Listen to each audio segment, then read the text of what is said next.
to compare a democratic state that is at the self-defense and a savage terrorist group and say, okay, the terrorist group is violent and the state of Israel is violent. Well, how can you compare the two cases? One case is a democracy that when they went to war, they voted on that as ministers, as a government. The government itself was dissolved and a unity government was built with all parties, left, right, center. They brought all the leaders of the country, all the veterans, all the philosophers, the thinkers, and they waited before they started the war. While Hamas had a secret plan and they launched a genocide. They did not launch a war in self-defense to eradicate a savage group. They initiated a war, turning the whole region into chaos and the globe into chaos, with very sick ideology. While Israel is a civil constitution country that has Arabs, Muslims, Druze, Christians, Buddhists, Hindus, has relations to Muslim and non-Muslim nations. So now, when the president of Brazil make the comparison based on how many people died here and how many people died there, this is the judgment of an ignorant person on the street that I will not even waste my time to talk to them. But as a president, we should know the difference between a genocide, systematic killing of infants, a hostage situation. You know, Hamas committed 3 major crimes. This is what everybody who's listening need to understand. The first crime, genocide. Second crime, taking human shields. Third crime, kidnapping hostages to bargain for the release of Hamas mass murderers who spending tens of years in prison, back to the streets so they can carry more terrorist attacks. So now, I compare this to a modern, developed country that has all the diversity of life in it and say, why? Because there are like thousands of deaths here and thousands of deaths there, or many thousands here and many less thousands there. This is not how we weigh the situation. It's the question, why and how these people die, and why and how these people die. What's the motive behind the two forces? And what's their objective? Israel's objective is to restore order, to contain chaos. Hamas started. Hamas' objective to begin chaos and to end order. So it's clear. This is how we want to see it. So at least I can talk to your president to wake up. And the rest of the country, I hope that they are listening. And if they are not listening, I don't think it's going to make any difference. It would just spread more hatred if they keep acting based on ignorance of the topic at least. If they really want to take part, then educate yourself more on the topic so you can make a correct statement. Well, thank you. Hamas, indoctrination, Middle East, this is the conditioning process. You know, it's an ongoing process of turning humanity into utilities in the hands of politicians and religious authorities. So it's not a strange phenomena, it's everywhere. You take on a society and you condition them in a certain way. So the children of Gaza at this stage, let's say, have been indoctrinated to serve Hamas, who serves Iran, who serves sometimes Russia, who serves some other times Arab Gulf countries. And the children of Gaza have been caught up in this fire. Infinite forces coming from the west, the east, using the cause, the Palestinian cause. So it's not, you would say that it's not really the Palestinian cause. It's about some other kind of power. It's about a cause. And the moment you say the cause, everybody has a cause, right? Yeah. Even though they are driven by, let's say, personal desires, but they cannot say this what motivates me. What motivates me is the cause. So this is the hypothetical third party that everybody needs to blame or to credit. So it's not brainwashing. Okay. Brainwashing, you take somebody who's already conditioned and you brainwash them through a systematic process. But to grow up in a certain culture where basically everything in your surroundings is shaping you, Okay. and unconsciously you're adapting to that environment where you end up serving that system. Now the question, do you have the power to break free from that system, or you don't have the courage to drop your identity that is made in that conditioning process? What gave you that courage? That courage? I don't claim that it's courage. Others say, and I really don't care what it is. But I prefer to be free than being in slavery. I prefer to do the things that I like to do without concern of what people are going to say or what they're going to judge. Does Israel really keep Gaza citizens under such pressure that it resembles a prison?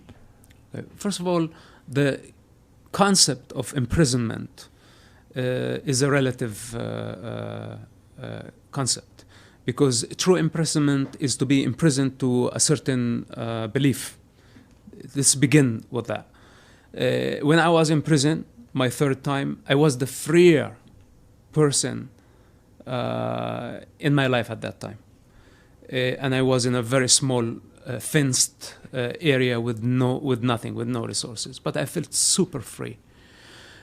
So from personal experience, truly our real imprisonment, when we are victims to a belief, to establishment, in slavery, to a certain society that wants us to say certain things and to do certain things. Uh-huh. So this is one part of imprisonment. Now, if we're talking about a small territory of Gaza under a lockdown, it's true. But have we asked ourselves why? Why the lockdown? About 17 years, the international community asked Hamas movement to do one thing. To recognize the state of Israel right to exist as a member of the United Nations. And Hamas refused completely. In your opinion, is that absurd? Like the existence of Israel? To Hamas, Israel does not have the right, even though we have close to 10 million people who were born in that land. I'm not talking about migrants. I'm talking about, okay, let's say a third or fourth generation migrants, but it doesn't matter where their ancestors came from. What really matters is that they were born in this land. And they are not only birth certificates, they are human beings. They have the birthright to be there. And what Hamas want from this 10 million people, they want them to relocate. It doesn't matter where the hell they go. So this is Hamas mentality. Hence, we have the siege over Gaza, which it became imprisonment. And for about 17 years, the people of Gaza have been useless, without power, to stand against Hamas and fight and say, you don't represent us. Your ideology is bringing wrath of the devil over our heads. And we simply want our freedom. Instead, they voted for Hamas. Instead, they dwelled in cowardice. They did not fight the good fight to emancipate themselves. So this type of collective consciousness, when it's in this type of imprisonment, and this is why I said the imprisonment to a belief, to ideology, to politics, then to the governor, that they are afraid. They have something to lose. They are afraid to die. Then the outcome of such a disease is imprisonment. Yeah, and about that, I'd say that the people in Gaza, even though they voted for Hamas, I suppose it was not really a choice, right? Do you think that Gaza people, the citizens who live there, they really would like to get rid of Hamas, the Palestinian people? You know, when Hamas was elected, that was before the first big war with Israel. Uh-huh. So I cannot imagine how much Gaza changed over the years. And the impact of 5 major wars where thousands of people died because of Hamas stunts, and because of Hamas gamble. Okay. Now, What do you call gamble? What gamble, it's when your, let's say, children are starving, and you take every resource you have and you go to the casino. Yeah. But in Hamas case, they are gambling with children's blood. How many children do we need to die so we can achieve our ideological goals? So this is why I say gambling with children's blood. And this is practically what Hamas did, because they don't care how many children die. Now, the Hamas game, if you think, if you understand the point that Hamas is not a national group, they are not fighting on behalf of a national cause. They are not fighting on behalf of the oppressed under occupation. That Hamas basically a savage, barbaric, ideological group that is waging a religious, holy war against other ethnicity or against other ethnic group, let's say. Then you understand that they don't believe in political borders. And they don't care for how many people are going to die. Because if they were fighting on behalf, let's say, Palestinians, then they would care about the Palestinians as under the Palestinian cause. But since they are using the Palestinians for some foreign religious agendas inspired by the Khamenei of Iran, 2,000 miles away, then do they really care about how many children are going to die? No, they don't. So the moment we understand the true nature of Hamas, that it's not a political national Palestinian organization, rather it's a religious ideological movement serving foreign agendas, then we understand that the children and the people of Gaza are caught up in this fire.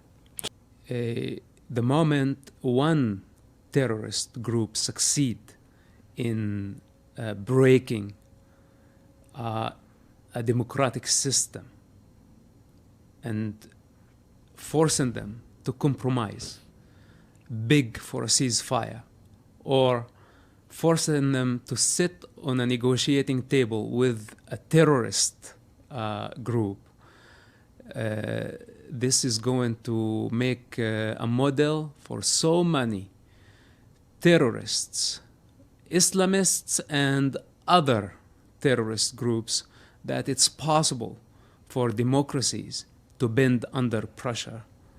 Then, instead of having democratic systems governing the mob or the crowd, governing unconscious humanity wherever they are to just keep things in order, we will have an absolute chaos. Because as you see, how many Hamas? Few thousands. But they brought the globe to its knees, witnessing the manslaughter in a way we never witnessed before. And sending us back to the Stone Age. I don't want to say to the dark ages of Europe, but to the Stone Age, where we are looking at pictures, say, are we in the 21st century? So the entire globe got caught up in this drama. And that's only a few thousands were able to shoot us where it hurts.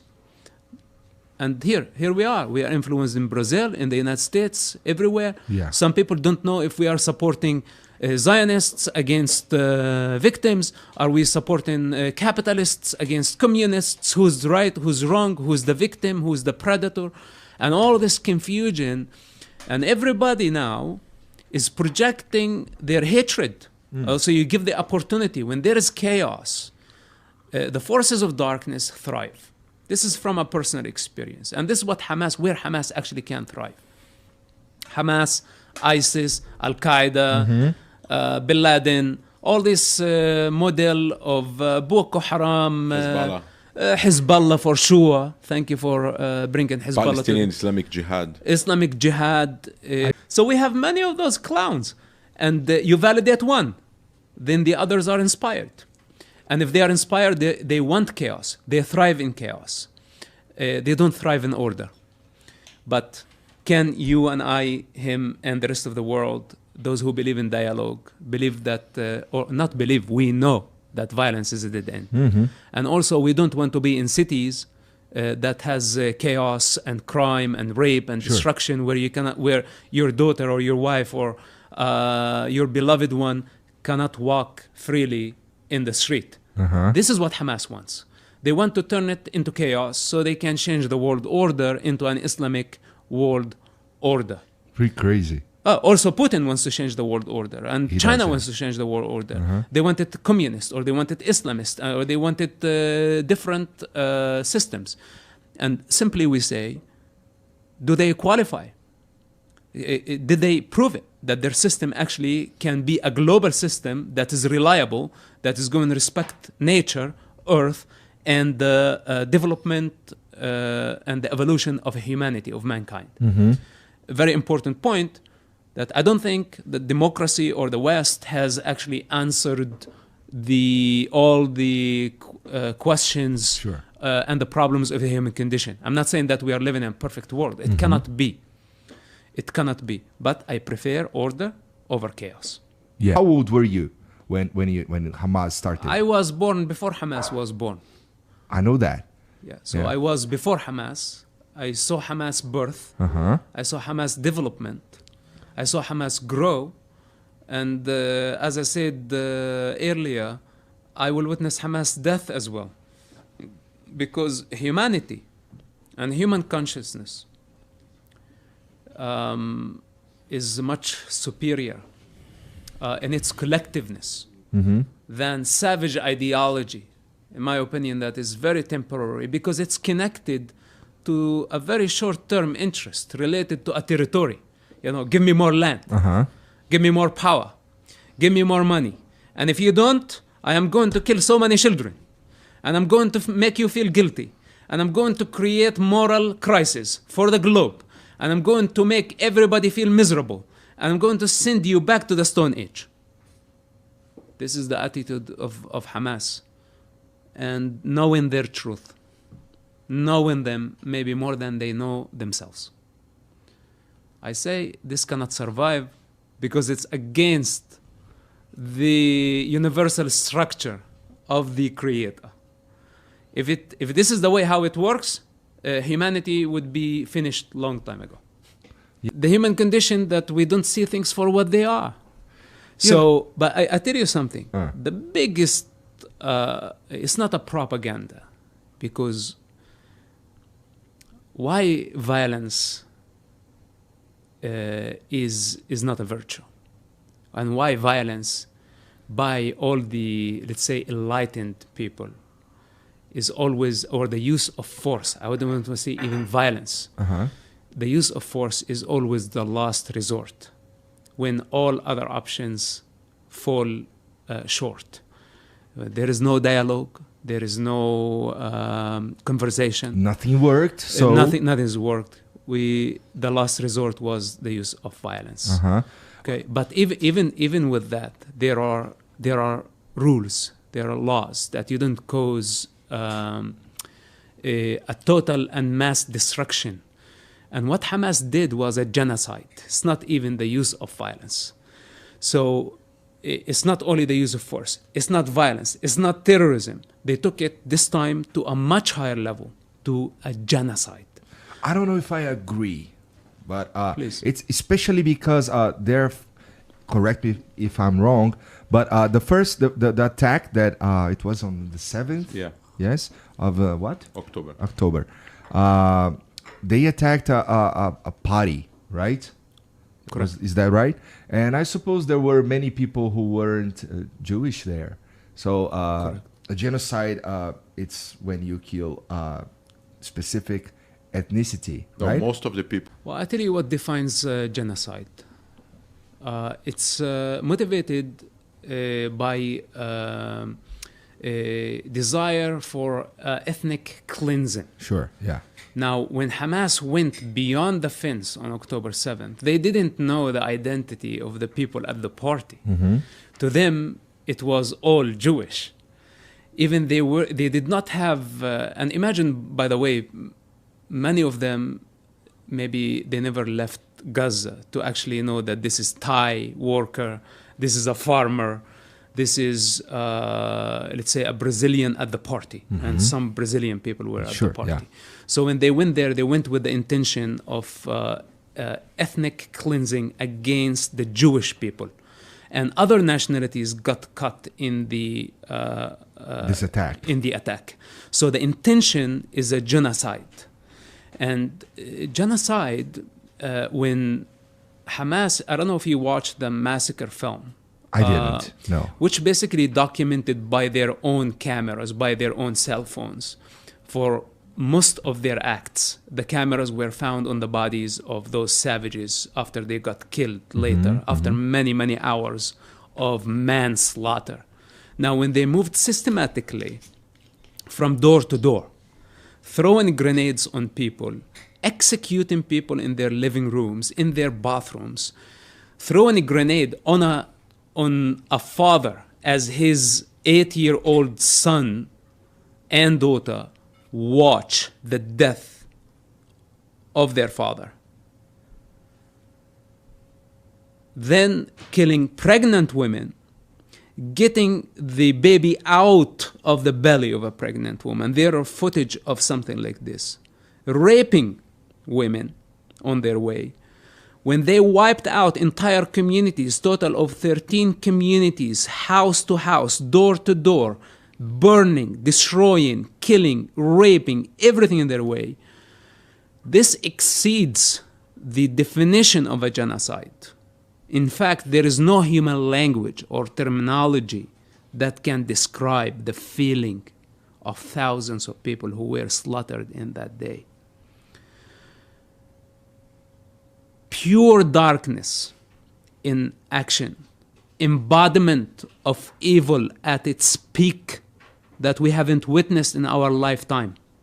And this is why what happened on October 7th, it was not a terrorist attack or a violent attack motivated by nationalism or motivated, let's say, by hatred even. Hatred is very underestimating the situation. So yes, and as an outcome of that, Arabs died in the attack. More than how many? 80? Thank you for educating me today on this, because I did not even know about this detail. We have about 80 Arabs, Muslims from nearby Israeli Arab village. Yeah. That of a majority actually Muslims, committed, devoted Muslims. It happened that they were working force in those communities, and 80 of them were killed on the hands of Hamas. How many Thai workers? We saw the Thai people, the most peaceful people. I lived many years in Thailand. The most peaceful people in the world, hardworking. They come in all the way from Asia to make living and send some money to their families. We saw Hamas members with a shovel trying to cut someone's head, tirelessly, repeatedly hitting the poor guy, trying to cut his head with a shovel as the world watch. Who does that? Hamas killed the DJ. Who kills the DJ? Well, once you kill the DJ, the party is over. There is nothing left. You know, people celebrating life, people dancing, people making love, people having fun. You know, you go into that party and you just tell them, here is your worst nightmare. You know, savages exist, evil exists. So now, if we see things for what they are, what happened on October, is why I know you disagreed with me and you had your idea of a genocide, but I guarantee you that after watching Hamas own filming of their own action, my life will never be the same. So the version of truth that we really like very much, we like the convenient truth. We don't like the inconvenient truth that gets us out of our comfort zone. And this is, I speak from a personal experience, my struggle with truth. Then even let's say you arrived at a certain dimension of truth, which is elusive. It's not even a paradox, it's a matrix. Infinite dimensions. This is the truth. So speaking of truth is a big deal. No, I don't claim that I convey the truth, because I cannot. But I live truthfully. That's a very different story. Now, how do I have the medium? Do I have the human language that convey the truth that I have lived? I only have two-dimensional language to describe multi-dimensional reality. Any human language will fall short. Hence, the delivery is incomplete. Then on the other side, there is a denier who does not want to listen. It doesn't matter how powerful or rational you are, because they are going to choose whatever they are going to believe. And this is why I said many times, the alternative to the simple truth that someone who has lived it and you deny it means that you will have to live the same atrocities, the same human suffering, the same pain. And that's what human experience mostly about, pain. Otherwise, humanity is not learning anything if there is no pain. If we do something wrong against the universal design, we feel pain immediately. It burns, or it's too cold, it's uncomfortable. And this is how God or truth is guiding us towards perfection, towards emancipation, towards absolute freedom. But as long as we are resisting this truth, then we are participant in this violence. So the people, let's say, you say maybe they are evil. Yes. Actually, there are people who enjoy stories of rape. There are people who enjoy violence. There are people looking for a violent cause because this is how they project their hatred. Otherwise, they are going to project it on the children in the neighborhood. And if they are punished, let's say, in the United States by the court of law, so they are afraid. But it's much easier to go into a cyber universe on X or on whatever it is and attack a different cause. But by doing so, what they don't understand that the cause for children to die in Gaza, because infinite forces have been at play in the Middle East, whether if it's coming from Iran, Russia, China, even the United States and the rest of the world, everybody's projecting their own hatred on the cause. So the conflict is not only between Hamas and Israel. It's a universal conflict where we bring our garbage into that region and children have been paying the price. How do we stop that? How do we stop the human delusion? As long as we are not seeing things for what they are going to be victims and predators. They're going to be, when a majority of humanity is unconscious, is only concerned of food and security, they will be guided to the slaughterhouse eventually. So as long as the majority are sheep, and I don't mean to disrespect, but this is, as a person who traveled so many cultures, and as a person who fought against my own monsters, and I get a lot familiar with my mind. It's very easy to be a sheep. Just give the person food, sure, and they are going to follow the shepherd, even though the shepherd, they think that the shepherd is their best friend. This is the problem with the sheep. So they keep following until it's too late. They find themselves in the slaughterhouse and the knife on the throat. That's the mentality of the sheep. So I personally made a choice long time ago between the tribe interest and the higher interest of humanity, of collective consciousness. And I made my choice long time ago and I paid for it. Of course, I don't disrespect my father. I always honor my parents. And it's not personal right now. Right now, it's global. Many people are dying. And if my father is inciting for death and destruction, then why he should be exception? Why should he be different than the children of Gaza? Mm-hmm. So if he's okay with thousands of children to die brutally in his war that he has been waging against Israel, I think he should be the first. Otherwise, if I to encourage thousands of people to go to death, I better go first. But not go hiding somewhere in safety until everybody go die for the cause. Mm-hmm. This is deception and hypocrisy. So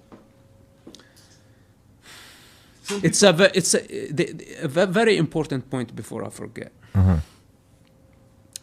Let's say if the Palestinian cause was a just cause. Uh-huh. Let's say if Hamas was really a non-corrupt, loving people who are really dying on behalf of the children of Gaza, let's say hypothetically, which is not true. Okay. Do you think, what's more important? The suffering and the death of many innocent children, or dropping the cause completely? What's more important? Well, so for those who sit in comfort in Brazil or in the West and say, okay, it's justified because it's occupation, we immediately blamed it on the occupation. But what happened to the children in the process? And what's more important? A political entity that we will achieve somewhere in the future and burn generation after generation after generation. And by the way, when they arrive to this political entity called a state, a Palestinian state, they're going to find that nothing has changed. Because since when a government or a certain system would solve the human condition or guarantee the happiness, the satisfaction, the emancipation, the absolute freedom of its citizen? How many countries we have? And people are still suffering in Brazil, in the United States, everywhere. So if it's not the cure for the Gaza problem, then why to fight this infinite, endless fight in a vicious cycle of violence where we are burning children on one hand, on the other hand, Hamas leaders sitting at the Four Seasons in Doha, flying private jets. So this contrast and this gap between the actual victims of the conflict and the predator sitting on a throne of gold. So with that, this is where I have the fundamental problem. And in this case, I say, I don't care about Palestine. I prefer, even if the occupation was the biggest curse, I prefer the occupation to be the ruler, the governor of these children, because they care a lot more towards the Gaza children than the Hamas and the other Palestinian leaderships. Wow, that's a strong point you're making there. Back in 1947, prior to the establishment of the State of Israel and becoming a member of the United Nations and the international recognition of this newborn state, the United Nations and the international community gave the Arabs the chance to build a Palestinian state, an Arab state, side by side the State of Israel. And now we are talking about a very small land. It's built on the Mediterranean Sea. A very small, it's like the beach, then comes the hill, and it's finished. This is what it is. I can ride from the Mediterranean Sea to the Jordanian River. If I go a little bit fast, I can cut the whole thing under an hour. This is how short the entire thing. So the United Nations thought it was a very good idea to tell, okay, we do 2 states, 2 countries, 2 ethnicities in such a small, short belt. So, okay, let's say that they were genius about their idea. Those who, I'm sure, they were sitting far away, never been to the territory, they don't know how big it is, how many square kilometers. Then they decided the future of generations. So let's say if that was a smart idea to do, why Arabs did not take that opportunity and build a Palestinian state back in 1948? Well, that is a very good question. So that's the first question. Then second, What they did, they said, no, first we need to destroy the state of Israel as a condition to build a Palestinian state. So their focus was not to build a Palestinian state or a Palestinian nation. Their focus has been to destroy the state of Israel, to annihilate the state of Israel. They came back in 1967, united all Arab countries. Israel was extremely outnumbered with an attempt to destroy the state of Israel. And a miracle happened. They lost the war, and Israel, very minority, very small army, one nation versus hundreds of millions of Arabs, and they lost the war. The Arabs still don't know how they lost the war against Israel, and probably Israel doesn't know how they won the war. So now, Israel, as a result of that war, controlled the territory where the United Nations proposed a potential Arab country next to the state of Israel. And that's the West Bank. That's the West Bank, that's the Gaza today. Now, I'll ask you a question. Who decides the future or the control of this territory? The victor who won the war, or the defeated who initiated the war? So if we want to talk about justice, in my opinion, before the 1967 war, yes, the Arabs could claim and say, yeah, you know, this is a territory, a promise was given to us by the international community. But when they choose violence as the only option, not dialogue, not negotiations, not coexistence with Israel, then Israel is not obligated to negotiate with the Arabs regarding this territory, because the new territory in 1967 was the territory controlled by Israel as outcome of their victory against invaders came from Iraq, from Syria, from Egypt, from many other Arab countries. So Hamas today is repeating the same mistake. Israel withdrew from Gaza many years ago, and they told them, hey, you have a beach place, make it into a paradise. But they did not want to recognize Israel's right to exist. Then the international community, it was not only Israel, the international community kept Gaza under siege until they come to realize that they have to realize and recognize Israel's right to exist. But instead of doing the easy way, to repeat the same mistake the Arabs did back in 1948. What they said, no, we are going to invade the communities and ethnically cleanse everybody in our way. And now Israel what did? Went back into Gaza, took control of Gaza. So we ask the question one more time. Who will write the terms to the other? The victor or the defeated? If Israel win the war in Gaza, this war, I think they will have the right to decide the fate of Gaza and to decide the fate of the West Bank. So we're not talking about expanding territory because they want to steal the territory from the Arabs. Well, I've heard that too, but on the other side.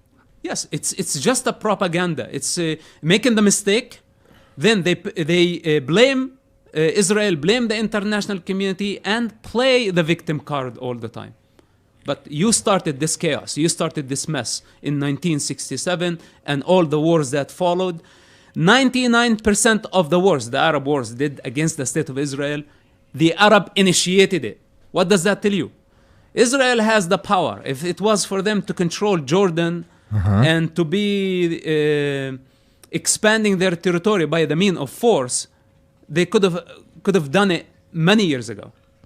Nobody is thinking about the possibility how the war is going to end. Because the war is not finished yet. And if things keep escalating, and let's say Israel has to pay a big price in Gaza, where mass murdering against its soldiers as they are trying to restore order on the southern border. Let's say if Hamas had a surprise, a chemical weapon that they are going to throw on an Israeli city. If Iran would get involved in this war, if Hezbollah would get involved in this war, Then we are talking about a regional war, could be World War III. And after that, if things can go in a way that nobody is predicting today, then if the price that Israel has to pay because of the war in Gaza is a very high price, then I'm afraid there could be the relocation of Palestinians in Gaza and in the West Bank. And you cannot blame Israel.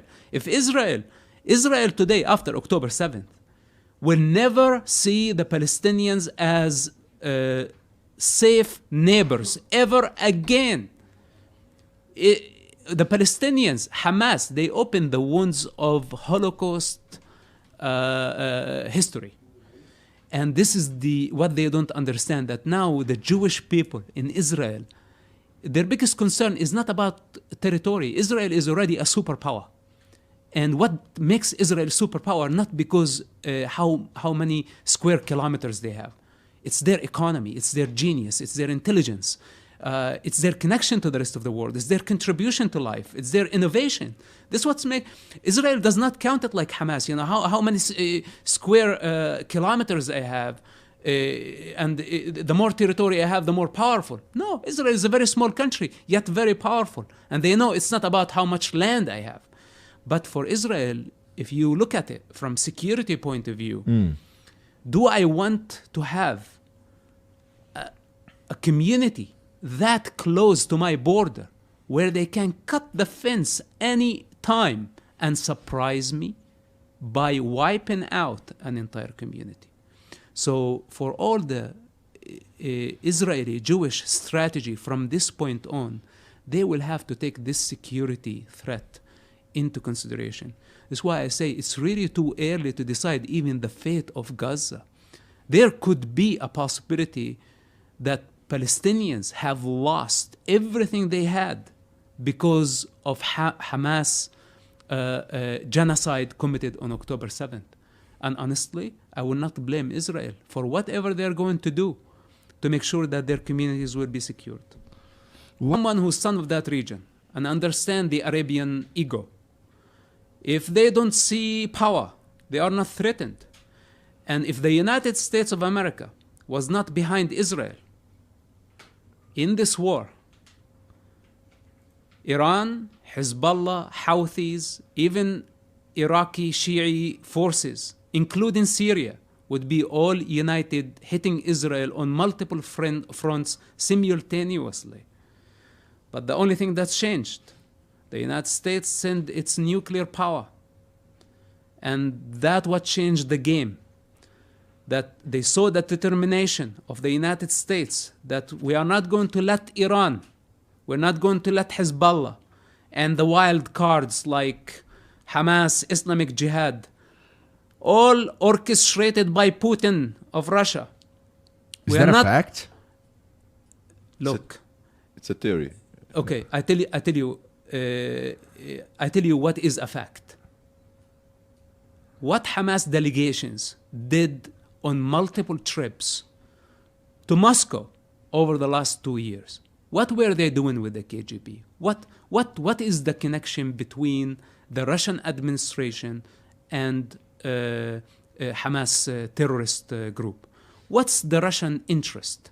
Then what's the Russian interest with Hezbollah, who fought side by side in Syria with the Russians to save Assad regime?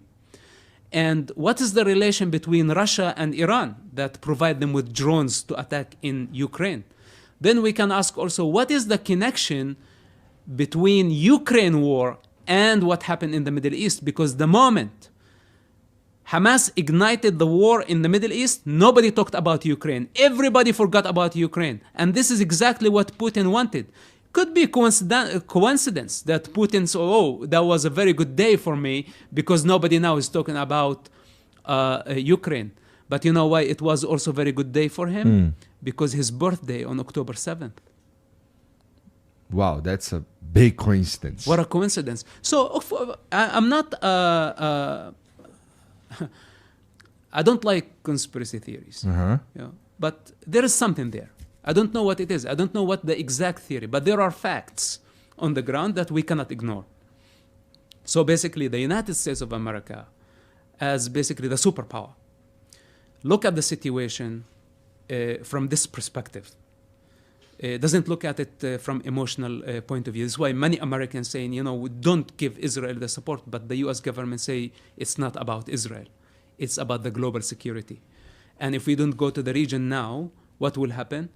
Iran would be more aggressive, Hezbollah would get involved, and we have a regional war could lead to a global war. And that's a responsibility of the superpower. This is why you are bombing Hamas, civilians are dying, and it's devastating. It's devastating, but there is no way around it. You will have to deal with a very dirty war savages started in order to bring chaos under control. Is there a war without civilians dying? I suppose not. How many millions died during World War II? Before the United States drop a very dirty bomb or two bombs on Hiroshima and Nagasaki, and that was the only time when humanity had to say, okay, enough is enough, we stop. The United States had to wipe out entire cities, women, children, human race. And that was the only time where the war stopped. So this is why I say we are all taking part in this war. And many of us, by the name of peace, this is the danger. They're just saying ceasefire, or saying pro-Palestine. Well, is it actually pro-Palestine or is it anti-Israel? Is it pro-Palestinian children or is it anti-Semitism? So you don't know the real motive. And all of them in the same street, participating in the same crowd, and each individual projecting their own hatred. But you don't know their real motive. They could be actually unconscious of their real motive. This is the problem of humanity. So I say, okay, if you want war, it looks like a majority of humanity seems to be frustrated and looking for a revolution. Maybe we are in debt. Maybe we hit a dead end in our civilization, and we really so desperate for change. So we want a revolution. And many times I said, if we choose a revolution, then we have to be willing to pay the price because it is going to be in blood. That's what they did. This is what Hamas did. This is what's happening in the Middle East. And if we want to take it to a much bigger scale, to become global into a World War III, because we are so tired of our systems, and we want a radical, quick change, then many of us will die in this pursuit. The alternative to that is to make the war stop in the Middle East. Just make it stop in Gaza. And that does not happen by calling for a ceasefire before eradicating the savages who would start a war tomorrow. They wouldn't hesitate starting another war. So the correct view, as someone who knows the region very well, that eradicating Hamas is inevitable. We remove them from power. Then after that, systematically, we need to eradicate their ideology by bringing education. Then after that, towards peace and stability, we need to build economy. We need more education. Then we need to let the people heal. This is going to take some time. If we have the correct foundations and the correct vision, then peace will happen on its own. But now to talk about peace while everybody's dying and bombs, and now it's up to the gun. It's not up to the rational mind. And this is why in war it's chaos. And I think the best we could do is to contain the situation. And again, containing the situation doesn't mean escaping the responsibility by saying, okay, ceasefire, quit fighting. But okay, let's say we quit fighting now. And what will happen with Hamas? They will heal. They'll come back. They will stay in power. They will get legitimacy. They will prove to themselves and to their likes around the world that violence works. Then we will have to deal with a much bigger monster. Since my childhood, I had problems with Hamas. And since my childhood, I questioned things about that culture. And I had my trouble with the culture. I paid the price. As a child, they beat me up. Everybody beat me up. From the teacher to the parent, to the parent's friend, to their friend, in the street, in the school, by the principal in the school. I was a troublemaker. There were many rules that I did not like about that culture. I was tied up to a post and whipped by electric cable where I lost my breath, just like you see in slave movies, you know, stuff like that when I was still a child. It created, it did not destroy me, but it created a rebel inside of me, and that wanted to rebel against that violence. And Hamas is part of that culture. It's a very violent culture. It's a rape culture. And I learned how to confront and how to fight for myself, because I knew that I wasn't doing anything wrong. I was just being adventurous. Yeah, and how can you just blame a kid, you know, for breaking the rules? This is why today when I see the children of Gaza dying because of selfish leaderships who actually are going to pay the price, whether they are in Doha or in Gaza or in Moscow, wherever they are going to pay the price. And they're going to pay the bills in blood. I promise you this. I promise you this because I was part of that operation. So there was a problem between me and Hamas, and the gap kept widening until I reached a point where I was working against them, together with their worst enemy, my father's worst enemy, which is Israel. Now, you can say, did I have personal motives to fight Hamas? Yes, I did. Did I have principles to fight Hamas? Yes, I did. Was I curious to understand the other side and to understand the other world, which is the Israeli intelligence, a very mysterious world. You don't know how they work. I had many motives that brought me to work against Hamas. This is my own truth. And as we discussed earlier, it doesn't matter how many times I'm going to repeat it or try to explain it of how it came about.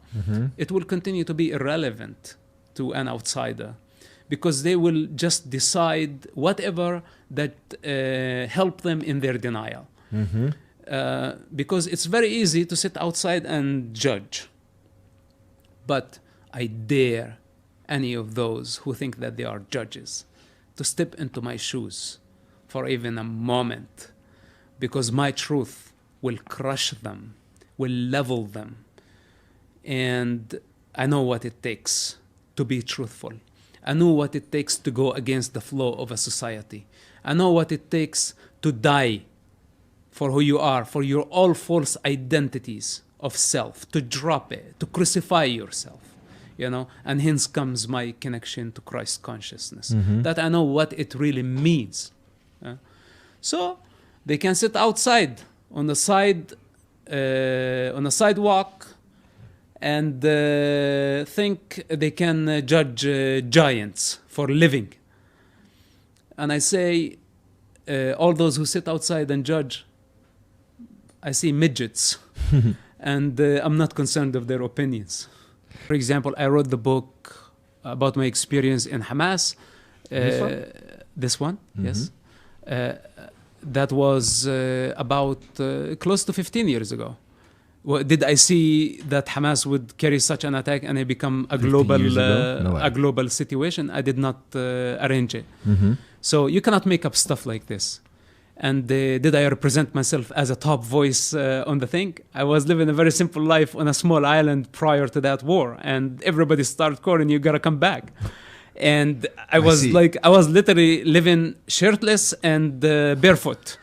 This is what I did, free diving every day of my life. I'm far away from the Middle East and all this problem. I was not confronting anybody.